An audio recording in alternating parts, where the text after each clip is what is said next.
Hi అండి. ఇవాల్టి recipe వచ్చేసి గోంగూర చికెన్ ఎలా చేయాలో చూద్దాం పదండి. ముందుగా ఫ్రెష్గా కడుక్కున్న చికెన్లోకి కట్ చేసిన ఆనియన్, టమాటో, పచ్చిమిర్చి, కరివేపాకు, కొత్తిమీర, 2 స్పూన్స్ ఆఫ్ ధనియాల పొడి, 2 spoons of garam masala, 1 spoon of పసుపు, మన స్పైస్ లెవెల్స్కి తగినంతగా కారం అండ్ టేస్ట్ తగినంత ఉప్పు, 1 table spoon of oil and 1 table spoon of అల్లం వెల్లుల్లి పేస్ట్ వేసి ఈ మసాలా మొత్తం చికెన్కి బాగా పట్టేలాగా కలుపుకోవాలి.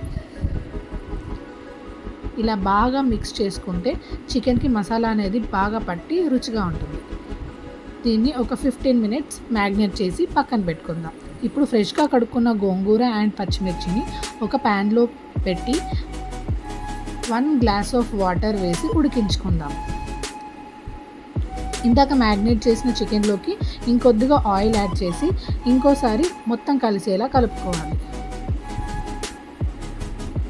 కర్రీకి సరిపడా ఆయిల్ అనేది ఇప్పుడే వేసేసుకుంటాం అన్నమాట. మళ్ళీ మనం ఆయిల్ అనేది యాడ్ చేయము.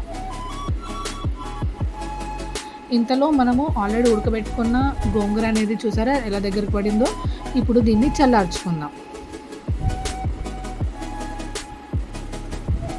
మనం ఆల్రెడీ మ్యాగ్నేట్ చేసుకున్న చికెన్ని ఇప్పుడు కుక్ చేసుకోవాలి. ఒక పక్క చికెన్ కుక్ అవుతుందండి. అండ్ ఇప్పుడు మనం చల్లార్చుకున్న గోంగూరని మిక్సీలో వేసేసి మెత్తగా పేస్ట్ చేసుకోవాలి. గోంగూర అనేది ఉడికిపోయింది కదా, సో ఈజీగా మిక్స్ అవుతుంది. బట్ పచ్చిమిర్చి అనేది కొంచెం అలాగే ఉంటుంది. ఒకసారి చెక్ చేసుకొని మిక్సీ పట్టండి.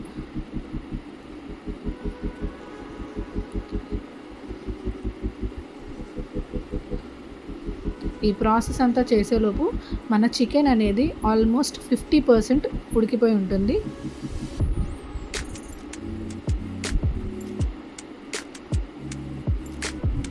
చూసారా, ఆయిల్ అనేది పైకి తేలి 50% చికెన్ అనేది మంచిగా బాయిల్ అయిపోయింది.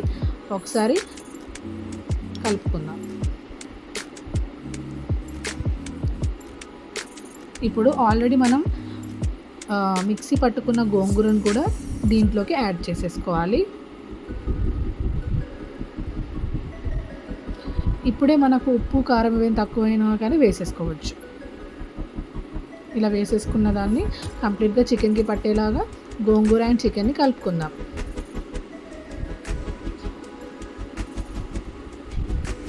ఆల్రెడీ గోంగూర అనేది మనం ముందే ఉడికించుకున్నాం కాబట్టి ఎక్కువ టైం పట్టదన్నమాట. సో ఇలా కంప్లీట్గా కలుపుకున్న చికెన్ని ఒక్క 5 మినిట్స్ అలా వదిలేయాలండి.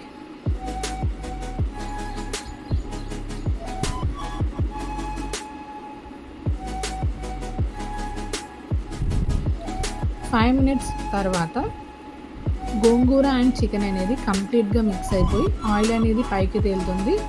ఇలా వచ్చిందంటే మన కర్రీ అనేది రెడీ అయిపోయిందనమాట. చూసారా, ఒక్కసారి ఇలా కలుపుకుంటే చాలా టేస్టీగా ఉండే గోంగూర చికెన్ అనేది రెడీ అయిపోతుంది.